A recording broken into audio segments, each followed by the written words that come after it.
Welcome to the real life show, Living with a Chronic Illness. We are your hosts, Cassie and Chelsea. I'm Cassie, a single mom living with a chronic illness who is extremely passionate about living a full and happy life. And I'm Chelsea, a mindset coach that has a passion for helping people learn to put themselves first and be the best version of themselves each and every day. We came together to create Spoonies Unite, an uplifting community that offers resources, guidance, and support so you can live your best life while giving you the space to be yourself, be heard, and feel understood. We hope that by providing education from experts, we help Spoonies and their loved ones thrive. This show is not only for those who live with a chronic illness, but their friends, family, spouses, and just anyone else existing on the earth. Our goal is to normalizing having a chronic illness by sharing the real stories with real people and show the world how relatable those everyday struggles can be. There's a little something in here for everyone. And of course, thank you to our patrons for your continued support making this possible. If you love our show and want to get some extra goodies, go to patreon.com/therealspooniesunite. Enjoy the show. Today, we are so thrilled to be interviewing Dr. Traci Patterson, who has lived with type 2 CRPS for 7 years prior to gaining long-term remission. CRPS stands for Chronic Regional Pain Syndrome. 2020 is her 7-year anniversary of being pain-free. She recently published a book about her journey with CRPS called Stepping Outside the Box, A Journey from Invisible Pain to Invincible Living. And we'll have the link for that in the show notes, of course. For the last 6+ years, she's been treating CRPS and chronic pain patients with a comprehensive, non-invasive, and drug-free protocol called HCT, which is Holistic Centered Treatment. This is a multi-modality protocol that is getting the patient out of fight and flight, balancing the autonomic system, breaking the pain loop, reducing and controlling stress, anxiety, and PTSD, and increasing restorative sleep, thus helping chronic pain patients regain function and regain their lives. It's really hard to imagine how anyone can live with CRPS and just that level of pain. But Traci's story is incredibly inspiring because not only did she live with that pain for 7 years, but she also found ways to keep going and tried many different treatments for herself until she figured out what works with her body. Her story is incredible. The work she's trying to do to help others is incredible. And we cannot wait for you to be able to hear this conversation with her. Hello, everyone, and welcome to today's episode of the Real Life Show, Living with a Chronic Illness. Cassie and I have a special guest with us today, Dr. Traci Patterson. Hi, Traci. Hi, thanks for having me. We are so excited to talk to you today. Traci, you have an amazing story, and I cannot wait to dive in deeper. Would you start by giving our listeners a little bit about who you are, what your incredible story is, and what's brought you to where you are today? Absolutely. Thank you. And again, first of all, thank you for having me on. You guys have an amazing program, and I hope most people will take the time to tune in with your advocacy. It's wonderful. My name is Dr. Traci Patterson, and I'm the founder of Advanced Pathways, but I think more importantly, I'm also a CRPS survivor is what I would call it. I was diagnosed with type 2 CRPS following a foot and ankle surgery. And unfortunately, that started my journey on, the same slippery slope that a lot of other patients are dealing with and having to go through. I went through all of the traditional treatments that everybody else has gone through, from local blocks, regional blocks, lumbar sympathetic blocks. I did crazy treatments like mud packs for pain, which never helped, but I think we've all been there. When we think something may potentially help, we're willing to do it. Ultimately, my doctors told me that nothing else is working, and they wanted me to do a spinal cord stimulator. And again, some people, the spinal cord stimulators really help, and it's something that helps them move forward. For me, unfortunately, it didn't, and it actually caused my CRPS to spread in my body. It started in the left foot and ankle, eventually came up my left leg, mirrored to the right leg, And then following 2 spinal cord stimulators, it spread all the way to my shoulders. So I think the best thing to say is I was a hot mess. And unfortunately, I hear that story for so many other people that they have similar experiences with spinal cord stimulators. But again, we've got some that are actually getting relief. So I think everybody needs to listen to their body and speak with their physicians and decide what's right for them. But when my last spinal cord stimulator failed, eventually we took it out as quickly as possible, so to say, because it caused a buildup of scar tissue on the dura. And essentially I was told if we left the spinal cord stimulator in, it could actually paralyze me. So not only would I have CRPS, I would be paralyzed from the waist down. That was just not an option. And I wasn't going to give up. You know, I had a family, a young son, and it was really important to me to find something that would help. So I spent the next 2+ years literally traveling the world, going between California and Germany, California, Mexico, and back and forth, trying to find some other treatments that would eventually help me regain my life. In my travels, literally internationally trying to do this, I did a lot of different treatments that I'm sure some other patients have done, but it was quite the journey. I did stem cells. We did what they call regional hyperthermia. We were flipping cancer protocols to pain protocols. You name it, I tried it. And eventually, over the years, what finally got me into long-term remission was essentially using mind-body medicine. So we used neuroplasticity training, clinical hypnosis, light sound therapy, and a couple other modalities in there. And eventually, that's what helped me regain my life. And that was a jumping off point for me to start advanced pathways and really give it a close look, because traditional medicine, I personally will say it failed me. It didn't give me what I needed. And so what I did is I looked at everything that I went through personally, all the treatments, all the modalities, and I wanted to put together a protocol that would not cause more pain for patients and essentially get them out of fight and flight, and then break the pain loop, increase restorative sleep, and help them regain their lives. So in a nutshell, that's kind of who I am and what I've been doing. That's amazing. I mean, just the fact that you're in remission from CRPS blows my mind. That is so cool. I have not personally experienced that amount of pain, but I can only imagine the impact it makes on your life every single day. And the fact that you've been able to find something that for you and your body makes you feel good and not have that level of pain all the time is just, it's really inspiring. And I hope that people listening, other people will hear that. I know at the beginning of my journey, I was excited the very first time I met someone else in person that had CRPS. I really felt like I was alone. My head was spinning. When I first got the diagnosis, I remember driving home and I felt like I was in a fog. You know, when you're told we have good news and we have bad news, and the good news is we think we caught it early enough to get you into remission in 6 months. The bad news is you have CRPS. There's no cure for it. You may want to look it up on the internet. I think so many patients have heard those words. And I even had another physician tell me, life as you know it will end.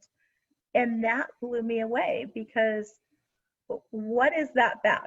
You know, and I couldn't wrap my mind around it. But as I got into it year after year, 7 years into CRPS before gaining remission, I understood that statement a little bit more. But I think the big thing that I want to share with everybody out there, irregardless of their diagnosis, is don't give up and find a treatment that's right for them, that can help them get across that finish line. No, not every person's going to be able to gain remission, especially if they've got 4, 5, 6 different diagnoses. It depends on what's going on in the body. But at the same time, if we can drop a pain level from a 10 out of 10 down to a 2 or a 3, what difference does that make in somebody's life with enabling them to be able to enjoy their friends, their family, the social aspects that we all grieve when we're diagnosed with something like CRPS. So I think that there's a lot of ins and outs that we all need to look at. And Tracy, Can you, maybe this is Are exactly. we going to say the same Probably. question? I think that, Traci, I think you were the first person, because we've talked to Sarah Ramey, who has CRPS, but I don't think she went into the details. Traci, can you tell our listeners what CRPS is, as someone who's experienced it and like treats people? And what it's like to kind of like live with it on a daily basis, because that's kind of what we want people to understand with the various diagnosis of people that we are interviewing on here. It's like, what's it like to live with what you live with, Right. So what that's like, the diagnosis, like Chelsea said, and then a little bit of what it's like. So CRPS stands for Complex Regional Pain Syndrome. Prior to them changing the name to Complex Regional Pain Syndrome, or CRPS, it was actually reflex sympathetic dystrophy. It's been around for a very long time. I think some of the earlier write-ups on it are actually talking about the Civil Wars. It's been around for a long time, but essentially it is when our nervous system, the central and autonomic nervous systems, go haywire. So for me, it was a surgery where they accidentally cut into the tibial nerves and nicked the lateral plantar nerves and actually made an incision in the wrong place. That's not always what causes CRPS. CRPS 1 is a diagnosis, meaning it could be somebody who was in a snowboarding accident, somebody who was in an auto accident, somebody who just sprained their ankle. And CRPS type 1 is a diagnosis where they don't believe, or there's no known damage to the nerves. CRPS type 2, which is what I was diagnosed with, means that they know that there's damage to the nerves. For me personally, they accidentally cut into the tibial nerves and again nicked the lateral plantar nerve.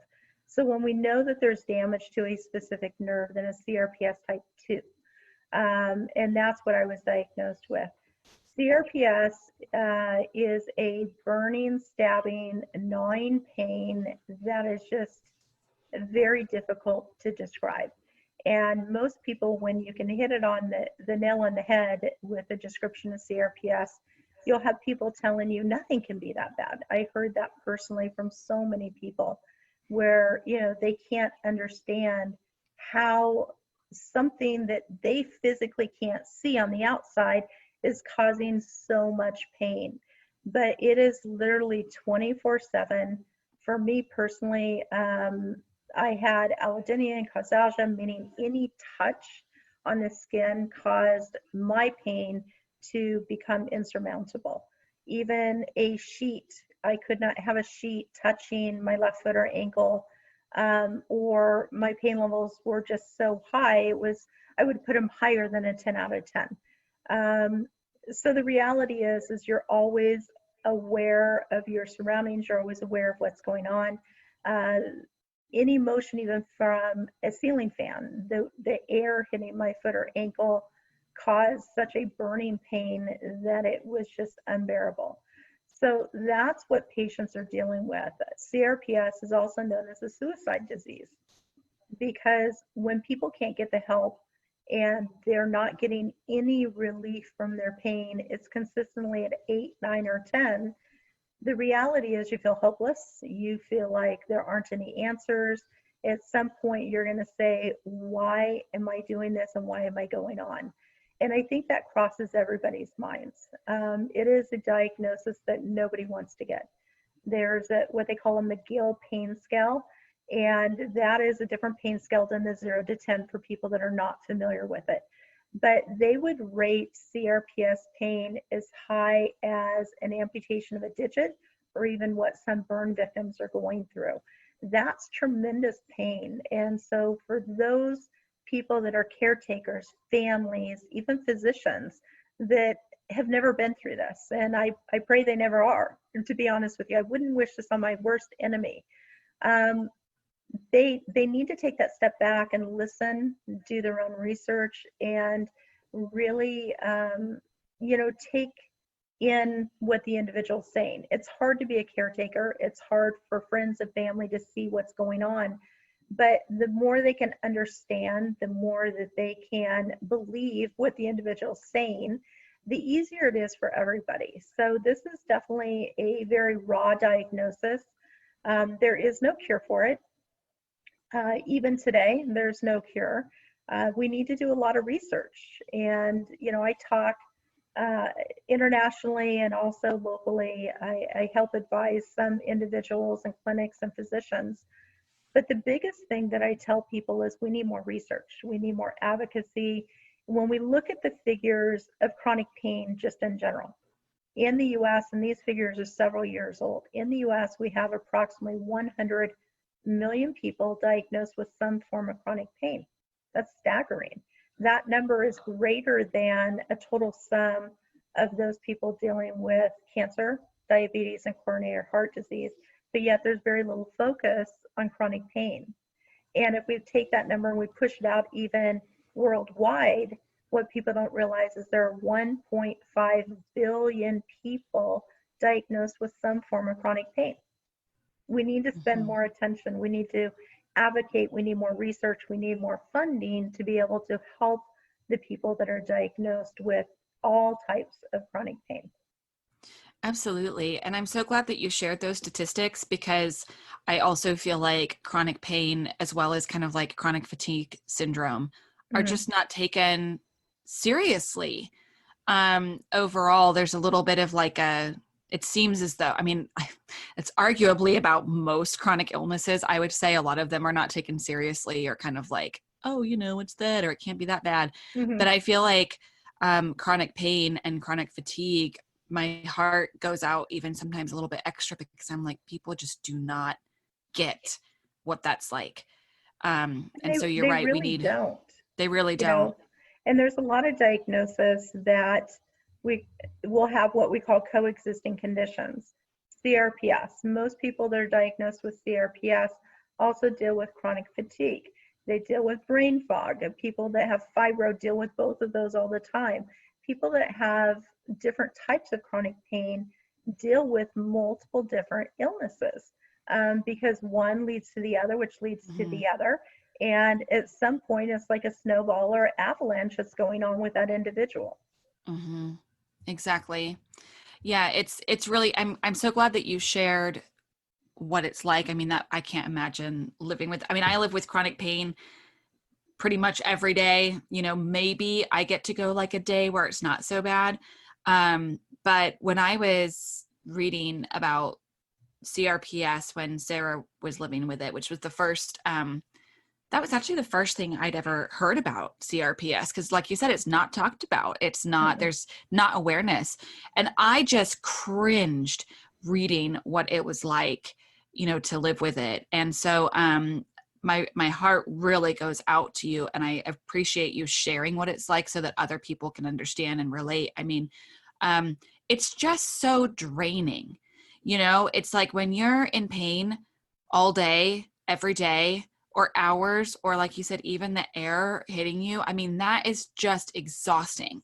It truly is enough to make you just kind of go crazy when you just can't get away. And I think that's where a lot of people miss it. And even professionals.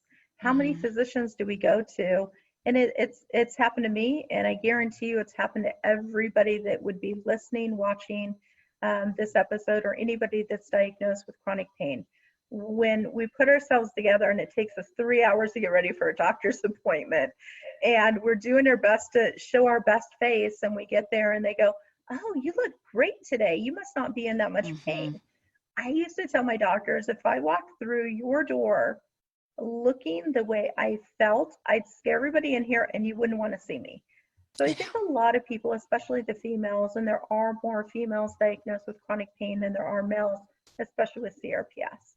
But I think a lot of times we're told, oh, you're too young, you're too pretty. It's in your head. Maybe it's hormonal. Maybe it's this, maybe it's that. And I think it's that whole piece, and I wrote a blog article about it, and it's also covered in my new book, about our pain is real. And the more we can get individuals to realize how real chronic pain is and what people live with on a daily basis, especially their physicians, then I think that we're making progress, but we're not there yet. It's a whole paradigm shift that needs to happen with most physicians, universities, clinicians, healthcare practitioners, etc. Absolutely. We really want to be part of that change, don't we, Chelsea? Yes. Yeah, Yes. we're really passionate about that. Like just getting to be heard and understood, and not feeling judged or, just to be believed. Like we're not believed. I mean, I feel like so much, even just as women, like you were saying, there's a lot of women, more women have CRPS or chronic pain, and more women are diagnosed with autoimmune disorders. And this is not taking away from any of our man listeners. You guys need support too. But as women as a whole, I often feel like we're often not believed. It's like, oh, we're emotional. Oh, it's that time of the month. Well, yeah, it's that time of the month, and it's sometimes hard. Life is harder. And so, yeah, we need to just be believed, and we really want to help be a voice for people to be heard and believed, and help support you when you are in your doctor's office, to give you tools and, like you said, advocacy and getting it out there. It's really important to us, and I'm so grateful that you're on that journey too. So One can you question I have for you, Tracy, because you mentioned that it's so easy to get hopeless. Do you have any recommendations for people to just kind of get through those moments of feeling incredibly lost, incredibly hopeless, to be able to kind of keep going? Because I mean, I can't even imagine like trying to sleep and like not have the sheet over my foot, or being aware of, is the fan going to push air onto it, or if the AC kicks on or the heat kicks on, like, is that extra air going to change? If my dogs move around, how is that going to affect me? Like, just as you were talking about that, that's kind of what was going through my head. And just thinking about that, just sleeping, not even going through all the things that you do when you're that sounded exhausting and so stressful and so overwhelming. And so since you've lived that and you've made it through, what advice would you give to someone who's kind of in that place of why me, what's going on, how can I make it through another day? Absolutely. And I think when we have to look at that, it's when we have to dig deep.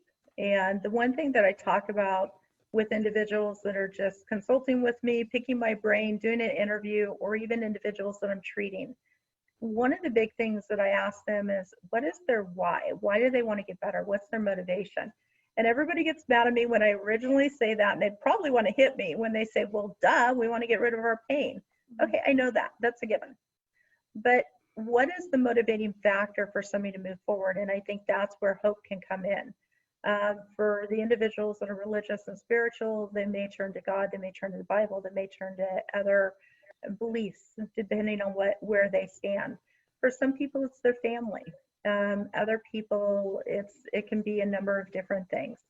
But I think anybody, whether it's CRPS, any type of chronic pain, and it doesn't matter whether you're male or female, because chronic pain does not discriminate. And that's what I tell people all the time. It doesn't matter. Everybody feels it the same, but we need to look at different mechanisms. Gratitude is one, because when we take a stop and just pause for a moment and think about the things that we are grateful, it literally just shifts our mind and it shifts our focus.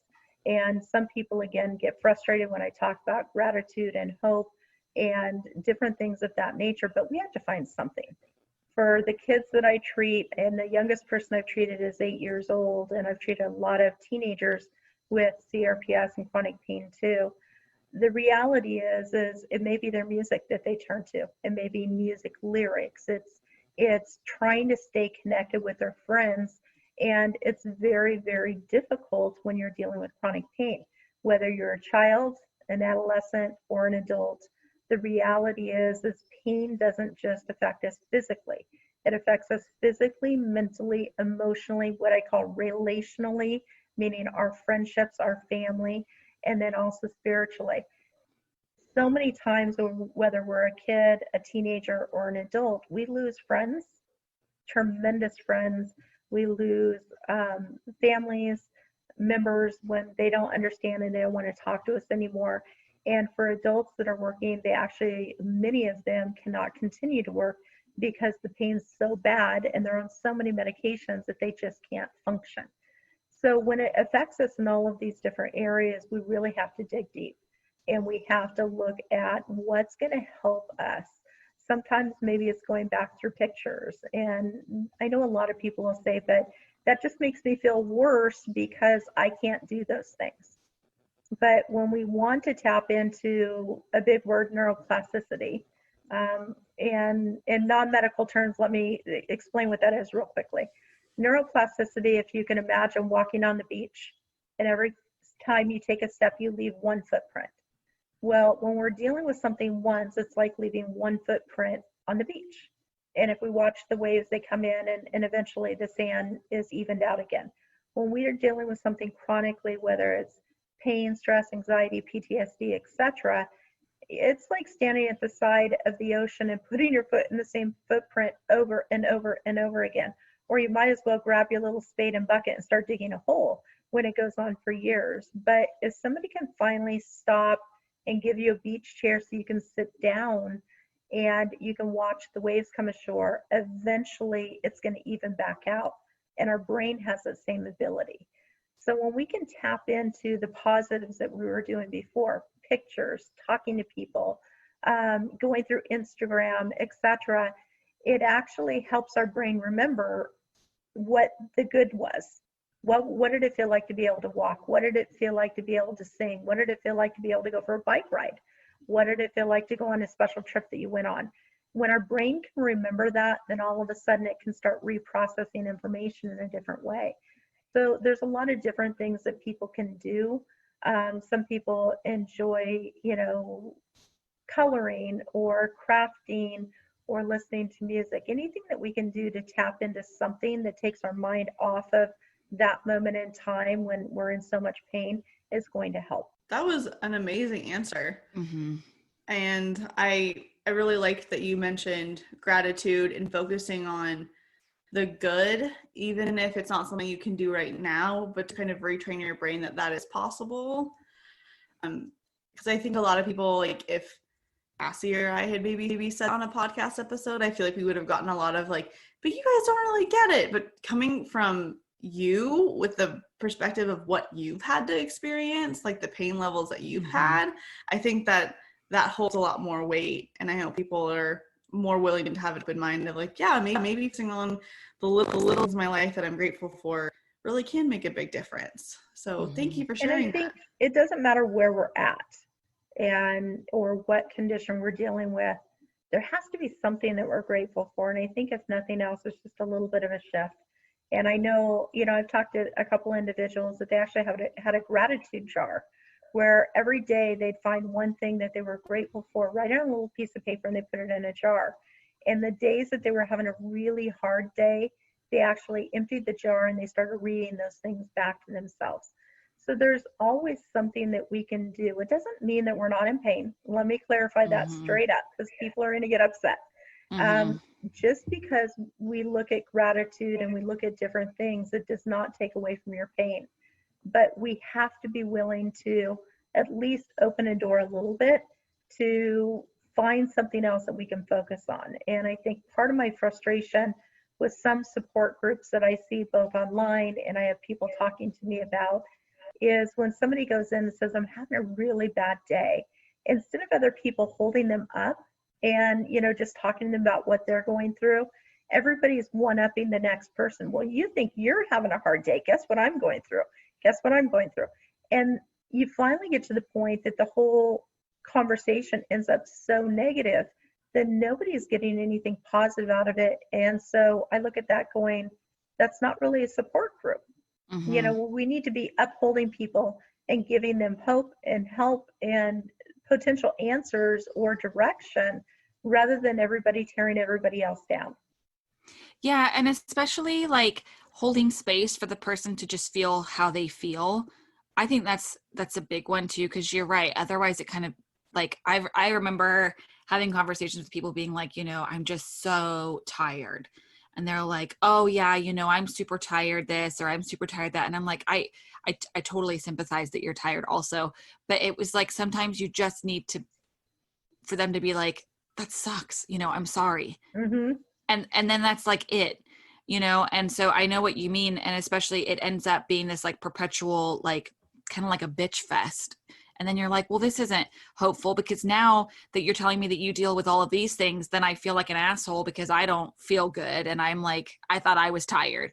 But it's all relative. I mean, we're all going through our journeys. And I think you're right. It's very important to say that even if someone has the same diagnosis as you, their journey is different. Like, one thing that I think, if people don't know, but for sure Chelsea and I have learned, is when it comes to chronic illness, I mean, everybody is different. Everyone has their own journey with it. Even if it's the same diagnosis, it's different for every single body. And that is exactly it. And, Mhm. you know, I'll have a lot of people talk to me, again, even in just casual conversations. And the big thing that people need to understand, and this is not just with chronic pain, but I'm also talking physicians and clinicians, is you're spot on. Everybody who has chronic pain, it's individualized to them. And I think one analogy that I've used before is nobody has the same fingerprint. We're as individualized as our fingerprint. Therefore, our journeys are going to be a little bit different. Just because someone's diagnosed with CRPS, I've actually treated and spoken with people where their highest pain level was maybe a 5 out of 10.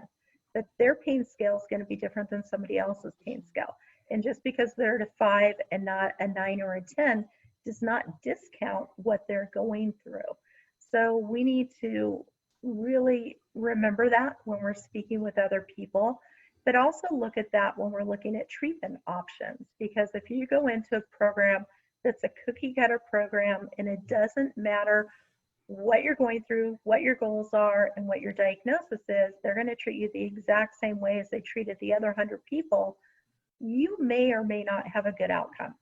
Where if you can find a program that's individualized to your personality, your needs, your diagnosis, and your goals, all of a sudden you're going to have a much better outcome because they're able to individualize it to that person. Mhm. And I think that's key when people are looking at, you know, how do we move forward? What do we do? We're diagnosed with something, whether it's, you know, CRPS or fibro or Lyme disease, etc., or even an autoimmune disease.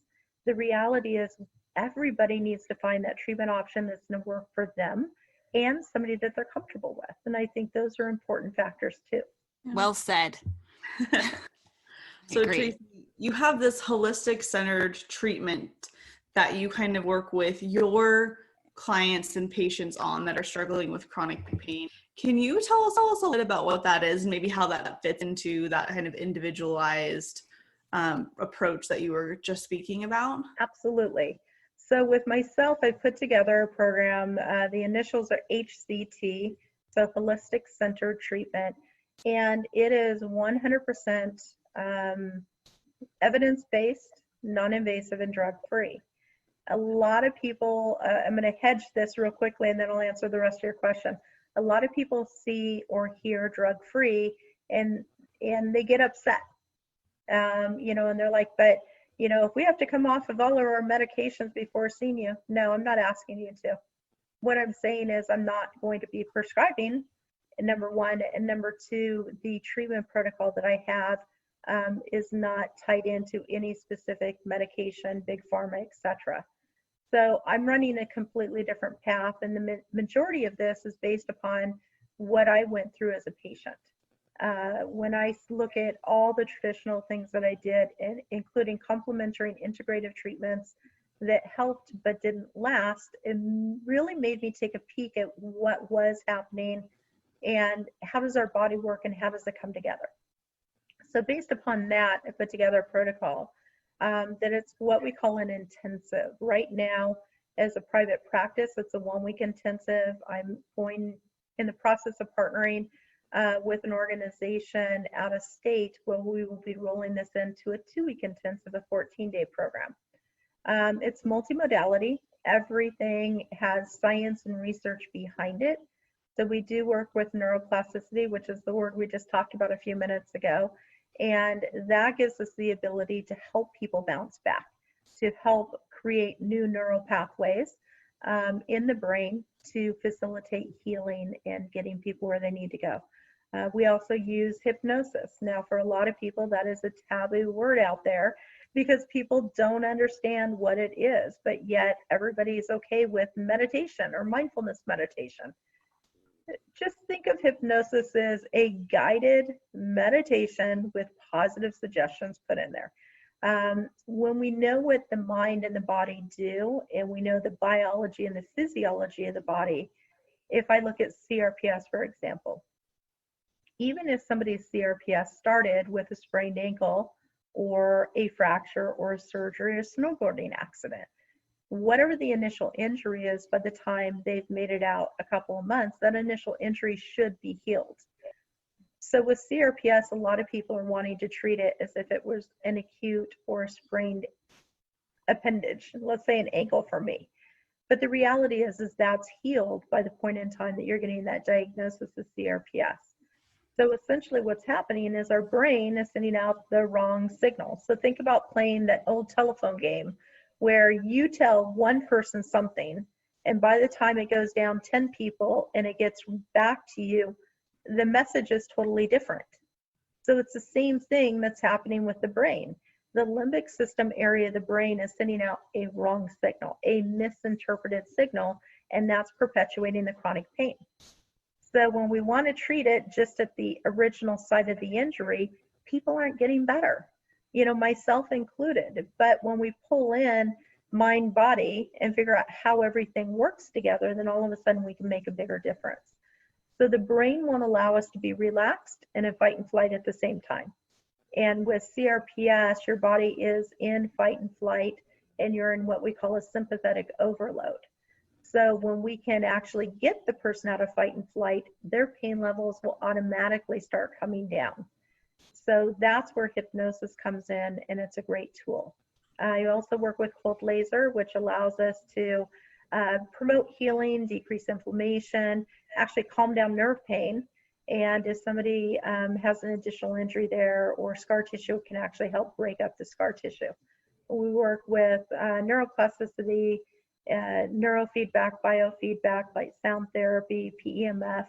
So everything that we're doing is non-invasive, but it's essentially getting the autonomic system back in balance, because when our autonomic system is in balance, then all of a sudden our body can't function. And that's where somebody will start with, let's say, a diagnosis of CRPS. And as it goes on, because our body's not balanced, so to say, then all of a sudden they start dealing with chronic fatigue. Then they start dealing with brain fog. Then as time progresses, they're diagnosed with dysautonomia or POTS, etc. But one thing is leading to the other. So it's like clicking that first domino, and all of a sudden all of the dominoes end up falling because the autonomic system isn't balanced. And when that happens, whether it's fibro or other people that are just diagnosed with EDS or POTS, etc., it's the same thing. So it's a whole protocol that's allowing us to, one, get the body out of fight and flight, decrease pain levels, break the pain loop, increase restorative sleep, which is huge for chronic pain patients, and then also diminish and control stress, anxiety, and PTSD. So it's essentially looking at the body as a whole, looking at the person as a whole, and then being able to individualize those treatments that I mentioned, the protocol and the modalities, to the individual that we're working with to help meet their specific goals. Sounds freaking amazing. Sorry, a lot of info. Sorry. No, it's perfect. I just think it's so cool to hear how many modalities exist. I think that's one thing that always just blows my mind, is how many healing modalities are out there. And I actually love that you use hypnosis, because I think that there's a lot of things out there that kind of Western medicine kind of turns its nose up at and is like, you're not helpful, that actually have a huge impact. And so things like hypnosis and all those other modalities, just to calm your nervous system down in the way that works for you. I mean, that's incredible that there's so many tools. And I think that's key. But like I said, there's a lot of misconceptions about hypnosis. Yeah. And what I will tell people is, early on in my diagnosis with CRPS, I saw somebody locally who did hypnosis, he was good. He was good at what he did, but he didn't know enough about pain and pain management to actually get me where I needed to go.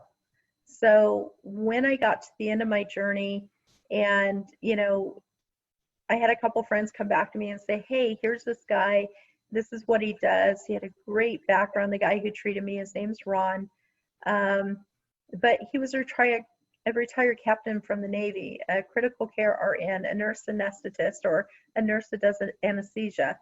Great background. But when I heard the word hypnosis, I was like, gosh, I already tried that and it didn't work. So why am I going to do this again?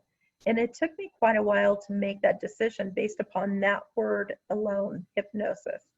But when people actually dig into it and look at hypnosis, if I use an analogy, you can put your perfect car out in your driveway.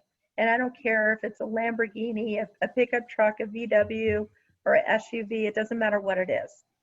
If the engine isn't maintained to that vehicle and you need to go someplace and you go out and jump in there and you try and turn the key on and it doesn't even start, that vehicle does you no good. And it's the same thing in our body. Think of the brain of the engine of our body. So the brain controls every aspect of what we do. We don't have to think about breathing. We don't have to think about blinking when we get dust in our eye. So when we can find something that allows us to work with the brain, then all of a sudden we can make tremendous differences. And at the same time, if you look at the research that's been going on for decades, not recently, but decades, especially at Stanford University, they've been doing research in regards to how hypnosis is tied into pain control, both cancer pain, chronic pain, and other types of pain. Dr. Spiegel's been up there as a PhD MD for decades doing actual research on how can hypnosis help with chronic pain. So I think that there's a lot of research to it. There's a lot of information out there, and people just have to be open. They have to be open when something else isn't working, then being open to looking at other things. And I'm not even just talking about what I do. There's a lot of other modalities. There's a lot of other things that are out there. But at some point, we have to be brave enough to step away from traditional treatment when it's not working. If it does work, high fives all the way around, stick with it. But if it's not working, if you've done everything that I did in my journey, you finally get to the point that you realize, you know what, I have to be willing to do this. And it is scary. It is, a lot of people are going to look at you like you're crazy. But sometimes we just have to listen to our gut and do, what we feel is going to be right for us. Hey, everyone. I know you're all cozy listening to our episode, but I wanted to take a moment to let you know how you can become even more cozy with some Spoonie merch. All right, so we got a merch store. Hopefully you've looked at it. If you haven't, that's okay. That's why I'm telling you about it now. We got some cool stuff on there. There's sweatshirts, there's long sleeve shirts, there's t-shirts, there's tank tops, there's stuff that just says the real life show living with a chronic illness, so you can rep our podcast. But there's also stuff on there to just celebrate the Spoonie life you are living. We've got comfy stuff with, this is my all out of spoons outfit. So when you're not feeling your best, you can get all comfy cozy with a shirt that tells the world that you ain't feeling great and leave you alone, if that's your thing. We've also got stuff to help inspire you. I have a long sleeve shirt from our merch store that says dream, be happy, seek fulfillment, live your best life. And every time I put on that long sleeve shirt, I just feel so inspired and ready to take on the world. And it just reminds me that there's great stuff happening. So if you are interested in getting some Spoonie merch of your own, you can either head over to our website, therealspooniesunite.com, or the easiest thing is honestly just to swipe up or swipe down or whatever direction you need to get to the show notes, because the link will be there. Now back to the show. Gosh, this is like so much wonderful information. So another question that I have is specifically for what you're doing, working with everybody. Are you able to do sessions virtually? You have your book that people can use to help themselves. And then a lot of those healing modalities, I'm sure, need to be done in person, but maybe they can find Correct. someone. So do you have, like, can you tell people that might be listening and they're like, I want to connect with Traci, to get help? Are you able to help, online or virtually, or your book and, et cetera? Some of the things, yes and no. So you're spot on with what you're saying. There are a lot of the modalities such as laser and PEMF and things of that nature I can't do through telemedicine. But for example, since COVID-19 has been happening, the pandemic, I've had a number of individuals that have been treated at other facilities, other protocols, and it didn't help them. And I had one person from out of country, one person on the East Coast, and I'm in California. So the two individuals, both the person that was out of country and the person that was on the East Coast, I felt after talking to them that they had done so much, but there was a key missing piece, which tied into the limbic system and neuroplasticity. So what I did with them was telehealth. So much like this, using telehealth to be able to see them, communicate with them. And we actually did several hypnosis sessions that, with their permission, were recorded and uploaded. So they actually had them to work with later on. And that gives us the ability to help get the individual out of fight and flight and also work with that neuroplasticity component of it. That we can do through telehealth. But Very to be able cool. to do the whole protocol, I really need that individual with me. So yes, I currently have an office in Southern California in Orange County, but at the same time, especially since COVID-19 has been going on, I've actually been providing more concierge treatment than I would have in the past. So concierge treatment means an individual, a physician, a clinician, somebody is willing to pack up their office and come to you. So think of the way medicine used to be done. Think about it in the 40s, 50s, 60s, where doctors actually made house calls. That doesn't happen anymore. It's very rare. But for me, because I've been on both sides of the coin, I also understand how difficult it is for a lot of chronic pain patients to be able to travel. So if that's the case, I am willing and have been doing it, where I literally pack up my office. It is not an easy feat, but it's doable. And I literally take everything to the individual. So I'm treating them in their house with every modality that I would normally treat with. That's and amazing. With COVID-19, it just means that I'm personally taking extra precautions when traveling to make sure that when I get there that everybody's safe. So there are a lot of different things that can be done. And as we get into the last quarter of 2020, so probably October-ish, or by the end of October, we are currently working on a 14-day inpatient program that will allow us to do more than what I'm currently doing. And that's why we're extending it out to 14 days or 2 weeks. So we'll actually be adding in some additional modalities like EMDR and a couple of other things, because I feel like they're really important modalities when we're starting to look at the entire person. So EMDR is eye movement desensitization. So when people have been dealing with chronic pain, and I'll use myself as an example, for 7 years, we're left with stress and anxiety, and for a lot of people, even PTSD. I was one of those individuals. So one of the newer things, it's been around a while, but one of the newer things to me is EMDR.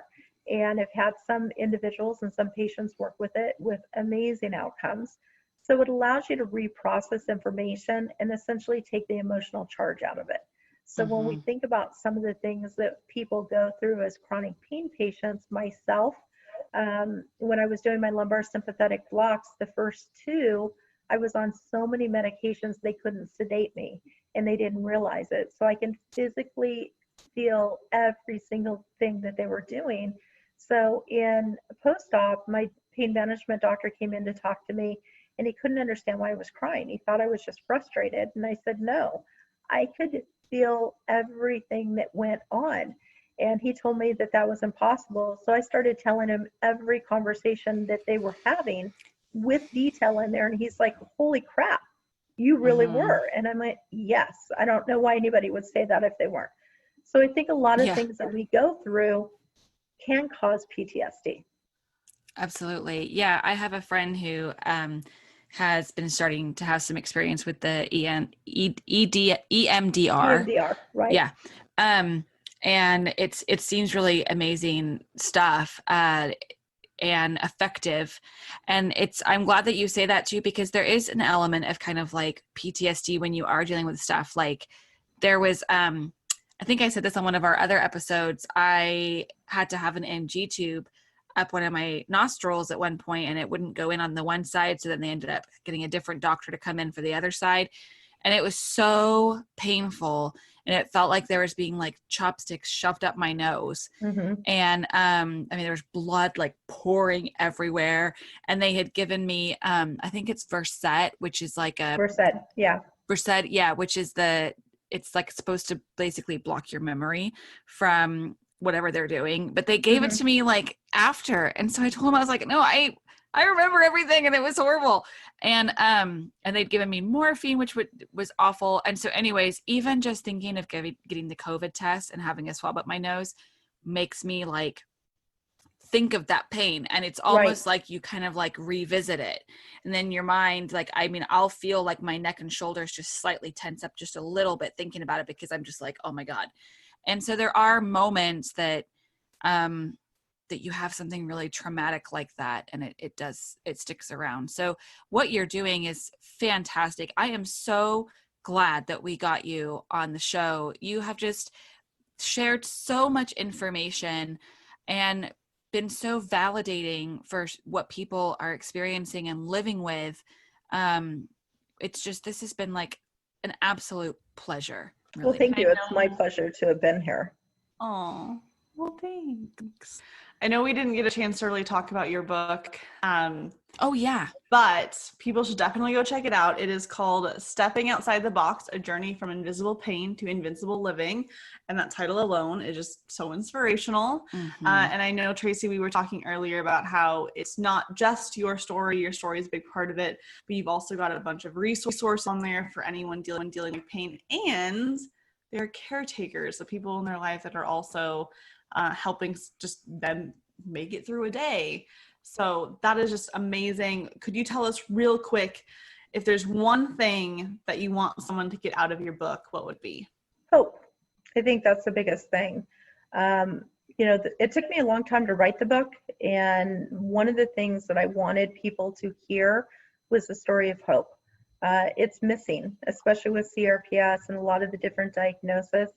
But there's also sections in there that talk about the pain and how it connects to the brain. There's sections in there about gratitude. There's sections in there for caretakers. There's a whole resource section at the back of the book specifically listing every modality that I know of, even outside of what I do, with actual resource links, so that if people want to look and see what are the treatment options that we can explore, those are in there too. The ebook has been free on Kindle. If somebody's got a Kindle, it's been free. I believe it's still free as an ebook. And then obviously we also have a paperback version. And I'd be happy to even offer, for your listeners, 20 free copies that we can mail out to individuals if they want to either connect through you guys, or just let me know who those individuals are, and we can definitely make those available and get them shipped out to them too. Oh, thank you so much. That's wonderful. What a gift. Oh, you're welcome. It will change the lives for a lot of people. Mm-hmm. Awesome. Well, Tracy, thank you so much for your time. This has been an incredible conversation. Mm-hmm. If people are wanting to be able to get to know you a little bit better, connect with you, where can they find you on the internet? And they can go to my website if they want, and that is advancedpathways.com.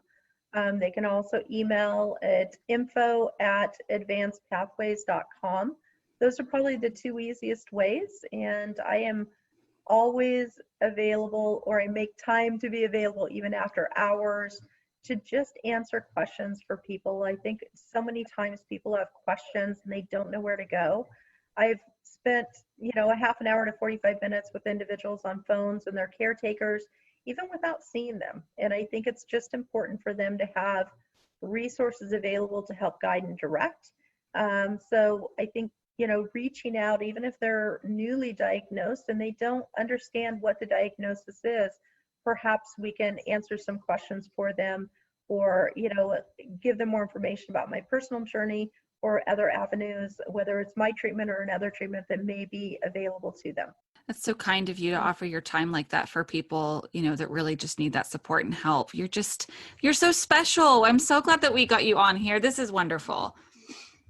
Well, thank you again. It's a pleasure, and thanks for what you're both doing. Thank you so much. And we'll put all of those links to Dr. Traci Patterson's stuff in our show notes. We hope you enjoyed today's episode. Please write us a review to help us reach more people like you. If you'd like to connect with Cassie and I, you can find us on Instagram at The Real Spoonies Unite. You can also join our private Facebook community, Spoonies Unite, or you can visit our website, therealspooniesunite.com, for all sorts of resources and to stay up to date with our current projects. And don't worry, you can find all of these links in the show notes below. Thank you to our wonderful Spoonie patrons for all your support, and you can become one too. That's right. All you have to do is go on over to patreon.com/therealspooniesunite, and you can get all sorts of extra goodies like videos of our episodes and more. Any support is greatly appreciated. It helps enable us to create more content for all of you, as well as make this podcast sound better and better. Thanks for listening. We can't wait to be back in your ears soon.